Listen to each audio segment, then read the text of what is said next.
You will see here, ये बयानिया चलता है, ये जो दो मेन अकाउंट है, एक ये जो जमात का अकाउंट है, आपका ये जो नार्सिस्ट है इसका अपना अकाउंट है। कहां से चलता है ये भी किसी को नहीं पता।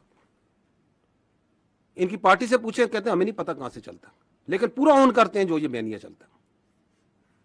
उसके बाद इस बयानिया को चलाते हैं इनका अपना अकाउंट्स, फिर चलाता है इंडिया का सोशल मीडिया, फिर उनका मीडिया, अफगानिस्तान का मीडिया और सोशल मीडिया। तो ये जिस तरीके से चलता है इसके पीछे बड़ी साइंस है, ये कोई ऐसे नहीं चल रहा। ये आपको ये जो भी इसने 2 दिन पहले ट्वीट की है इस ज़ेनी मरीज ने, उस ज़ेनी मरीज की ट्वीट को देखें कैसे इन्होंने ट्वीट किया। चलाएं इसको।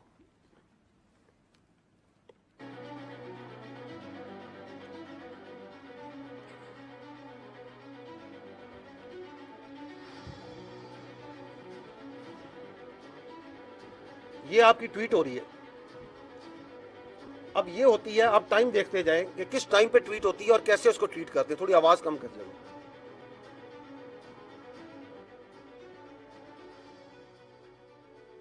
फिर ये उसके अकाउंट्स आते हैं बारी बारी, एक तरतीब और तवातर के साथ ये काम चलता है। So there is a lot of coordination from accounts in social media. और आगे मीडिया भी देखेंगे, इंडियन मीडिया भी इसमें कैसे जंप करता है। उसके साथ साथ उनके रीजनल अकाउंट, कोई इधर का, कोई बाहर का, कोई यूके का, वो सारे शामिल हो जाते हैं।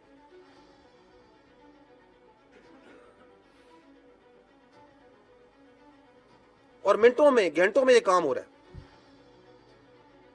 सो there is a lot of organisation, there is a lot of system behind how this is pulled. फिर ये ट्रोल अकाउंट आ जाते हैं, बेनामी अकाउंट, ये सारे पाकिस्तान से बाहर बैठे हुए, और वो उसके ऊपर मजीद अपनी ट्वीटें बना रहे हैं, अपना बयानिया उसी को आगे लेके चल रहे हैं।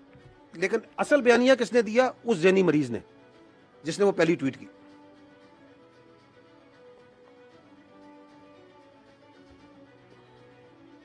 ये बाहर बैठे हुए हैं, ये डायस्पोरा में इनके बाहर से बैठ के कर रहे हैं।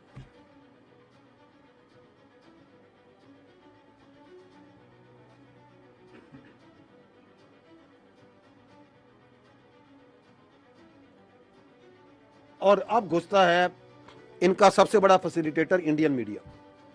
अब वो उठा रहा है उसको,